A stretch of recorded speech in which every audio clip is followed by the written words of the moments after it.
रुको, अगर तुम समझते हो कि घोस्ट राइडर सिर्फ आग में जलता हुआ सुपर हीरो है तो तुम बहुत बड़ी चीज मिस कर रहे हो, क्योंकि घोस्ट राइडर की असली पावर डेविल को भी डरा देती है। घोस्ट राइडर को सिर्फ सुपर स्ट्रेंथ ही नहीं मिली, बल्कि उसके अंदर स्पिरिट ऑफ वेंजेंस की ताकत भी है। इसी वजह से वो सिर्फ विलन्स को नहीं बल्कि उनके गुनाहों को भी सजा देता है। लेकिन सबसे शॉकिंग बात यह है, घोस्ट राइडर की सबसे डेंजरस पावर है पेन एंड स्टेयर।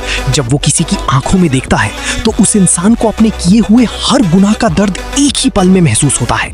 इसी पावर की वजह से बहुत से पावरफुल एनिमीज भी उससे बचने की कोशिश करते हैं। लेकिन कहानी यहाँ खत्म नहीं होती। घोस्ट राइडर की पावर सिर्फ फिजिकल अटैक्स तक लिमिटेड नहीं, उसकी हेल फायर आम आग नहीं होती, ये रूह तक को नुकसान पहुंचा सकती है। और शायद इसीलिए घोस्ट राइडर से सिर्फ विलन्स ही नहीं, कई पावरफुल बीइंग्स भी टकराना पसंद नहीं करते।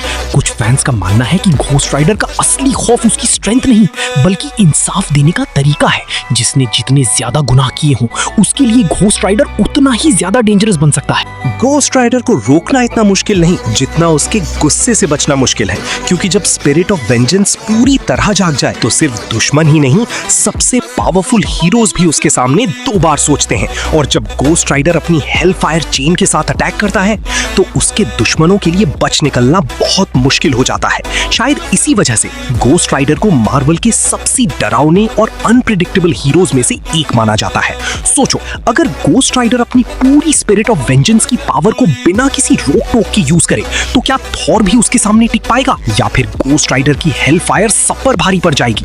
इसीलिए घोस्ट राइडर को अंडर एस्टिमेट करना सबसे बड़ी गलती हो सकती है। तुम्हारे हिसाब से घोस्ट राइडर या थॉर ज्यादा पावरफुल कौन है? कमेंट में अपनी ओपिनियन जरूर बताओ। और अगर तुम ऐसे Marvel hidden secrets, super hero facts और फैन थ्योरीज मिस नहीं करना चाहते तो अभी सब्सक्राइब करो। मिलते हैं अगली वीडियो में।